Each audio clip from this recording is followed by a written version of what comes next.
Okay, here we are at Uchisar, which is this huge, pointy, tufa-made castle structure.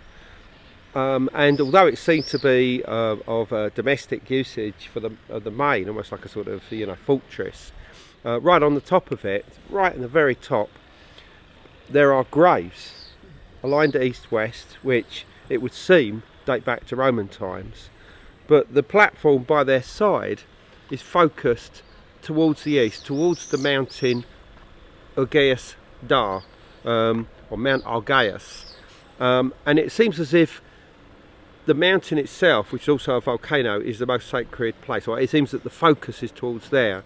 But when you go to all the rock churches in the Goreme Open Air Museum, they all seem to be pointing their entrances towards here, as if this has got some kind of sanctity.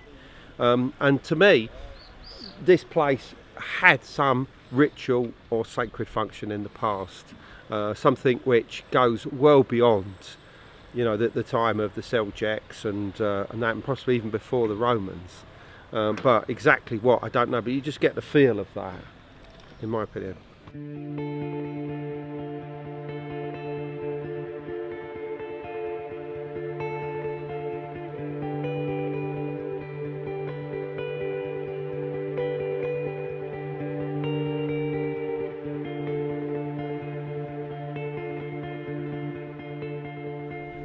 Very strange stone spheres here at this sort of fairy castle here in Cappadocia. I don't know their purpose, they're here. So you're telling me these are cannonballs? Cannonballs. Gülle is the Turkish word for it. And the graves at the top, somebody yes. said they thought they were Roman, is this correct? Yes, that they are before the settlement started. I mean, no, not the settlement started. Yeah. Before the known period, which is like Romans or Byzantines. That's surely from that period, earlier than the 12th century. Well, they're orientated east-west. Yeah. And obviously towards the east is the mountain. Yeah. So I think that the platform there suggests that it's facing towards the mountain. That seems to be the direction of focus.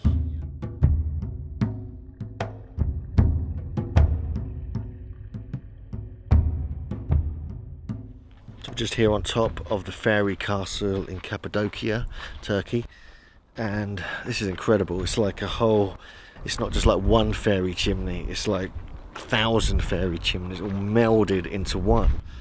It's obviously been used for hundreds, if not thousands of years, and the views are spectacular. The formations here are just amazing, very similar almost like somewhere like Joshua Tree or somewhere like that in America. Just the view is just, it's a sort of place you could just sit upon, just gaze out into the landscape for hours.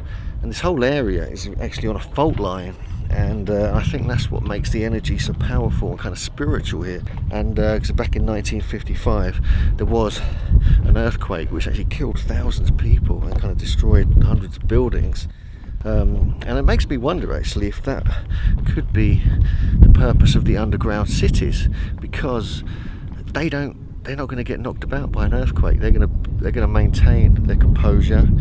They're not going to change, and I think they're going to actually be the safest place to be. Anything on the surface is going to get knocked around, tumble down. So anyway, this fairy castle is absolutely amazing.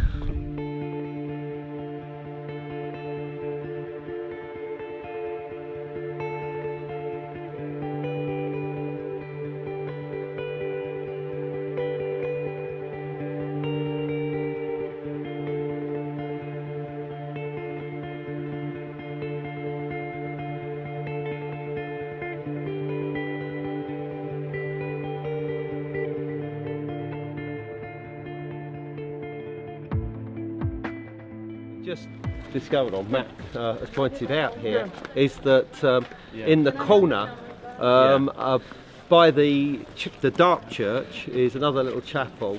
There's a huge Templar cross. There's a bird, sort of chicken-like bird. This bird seems to be pecking at a tree, which could be a tree of life representation. And in the corner above it to about 11 o'clock is quite clearly what appears to be a vulture or a vulture shaman. And this is very interesting because not only is there an inordinate amount of bird imagery in the different churches, but at St Barbara Church there's what appears to be a bird shaman, clearly with arms, articulated legs, wearing some kind of body of a bird.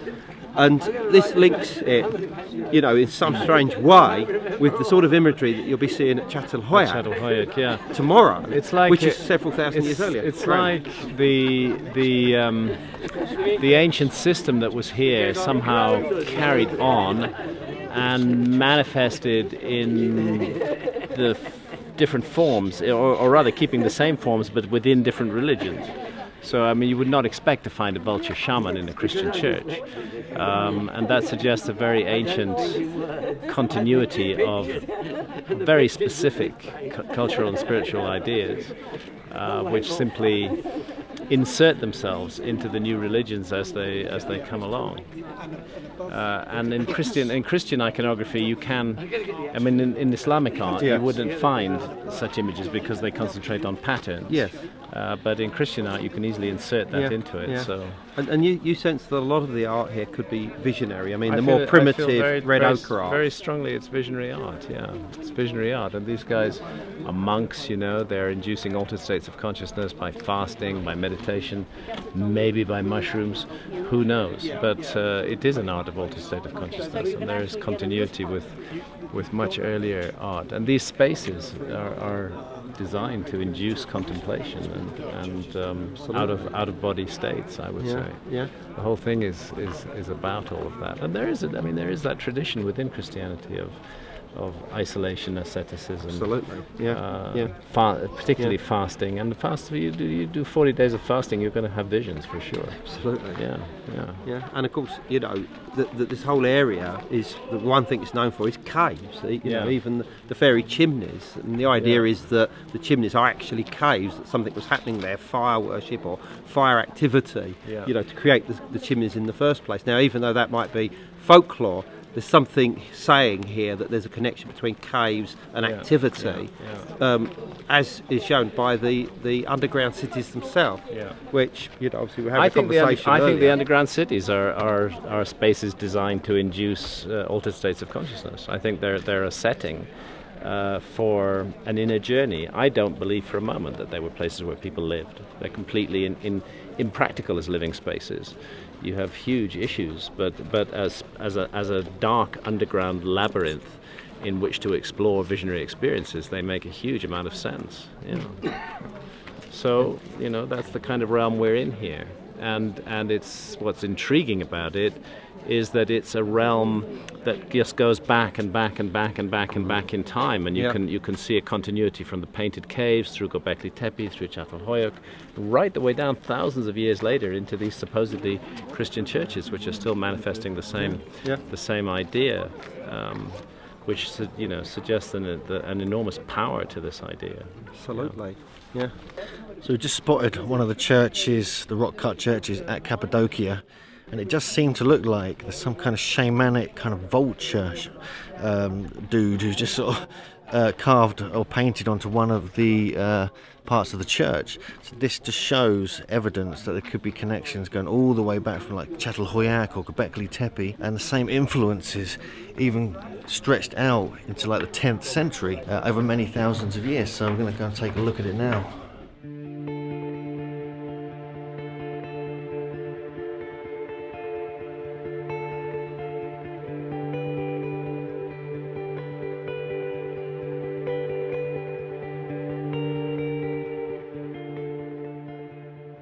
The figures that we're seeing here is a predominance of birds and also Templar crosses.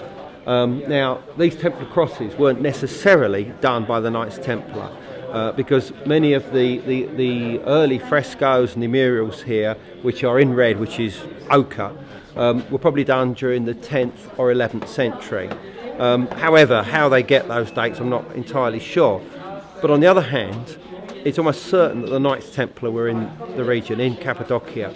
And if they arrived here, you know, fresh from Europe, and they come here and they see all of these arrays of Templar crosses, the cross pate, they would have felt incredibly at home. They'd have felt like, you know, they were almost meant to be here, that God had led them to this place, and that they would have taken on the mysteries of this place, that have adopted them, enhanced them, and then taken them away to somewhere else, you know, maybe on to Jerusalem or whatever, wherever it was.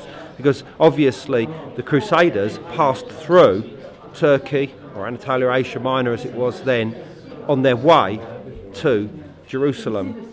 So, you know, you can see a connection, and I do know that there are certain theories and ideas that say that some of the greatest mysteries of the Templars did actually originate in Cappadocia.